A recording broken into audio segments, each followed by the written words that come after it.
Dessiner et aménager le Tarascon de demain, renforcer et pérenniser les services.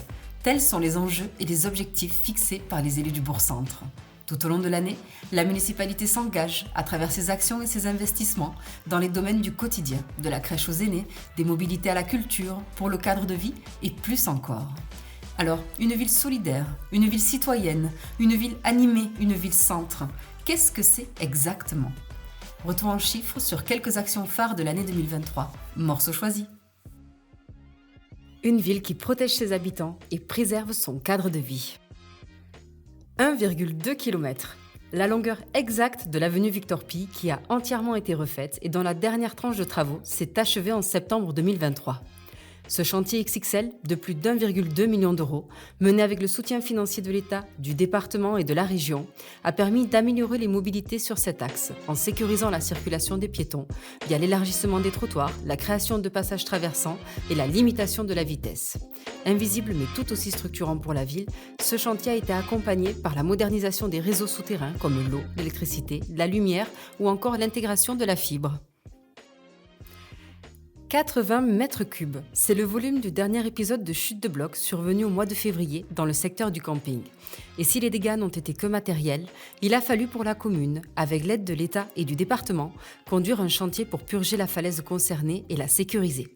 Il a fallu aussi accompagner le quartier du Pays Ruguil, dont la seule route d'accès a dû être fermée pendant près d'un mois par sécurité. Les agents de la mairie ont répondu présents pour assurer les accès piétons, faciliter le quotidien des habitants et notamment des plus fragiles. Quant aux habitants du quartier, ils ont fait preuve d'une solidarité exemplaire. 1000 et plus. Le nombre d'interventions des équipes techniques sur la ville. Ces travaux dits en régie peuvent aller de quelques heures à plusieurs jours. Reprise des murs, des trottoirs, création d'accès PMR, installation de mobilier urbain, rénovation de bâtiments et de nombreux autres chantiers pour rendre la ville et ses installations plus accessibles, plus belles ou encore moins énergivores.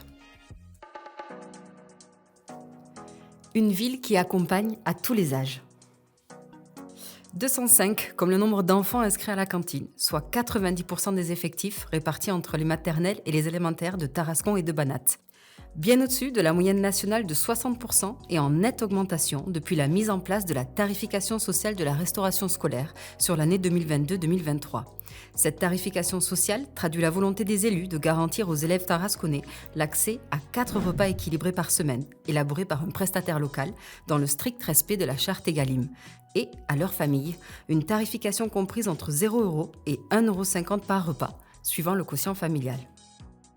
À l'école toujours, 28, c'est le nombre d'éléments qui composent le trousseau de fournitures scolaires, offert chaque rentrée à tous les élèves d'élémentaire du Pradelais. Classeurs, stylos, compas, agenda, feutres, ardoises, une liste complète pour réussir son année scolaire, avec 28 items en moyenne, sélectionnés par les professeurs des écoles et selon les niveaux. En 2023, c'est une enveloppe de 6 000 € qui a été consacrée pour les 139 élèves d'élémentaire. 10. Comme le nombre d'ateliers et rendez-vous réguliers hebdomadaires ou mensuels pérennisés en 2023 au centre social de la ville. Informatique, santé, parentalité, alphabétisation, et ce, en complémentarité avec l'accompagnement quotidien qu'il propose sur ces 2 sites. Le relais, notamment avec le CCAS, et à l'atelier avec le service jeunesse. Sans oublier l'arrivée, au sein de l'équipe du centre social, d'une conseillère en économie sociale et familiale qui a permis en 2023 de compléter ces ateliers avec des animations parents-enfants thématiques. 120 minutes, c'est justement, avec le centre social municipal, le temps de préparation d'un bon repas lors d'un atelier cuisine. Mais c'est aussi le temps de tisser des liens entre participants de tous horizons, de pratiquer les gestes de base de la cuisine, d'apprendre à manier son budget pour construire des repas équilibrés, de partager recettes et conseils pour valoriser les produits souvent délaissés, de déguster dans la convivialité et bien plus encore.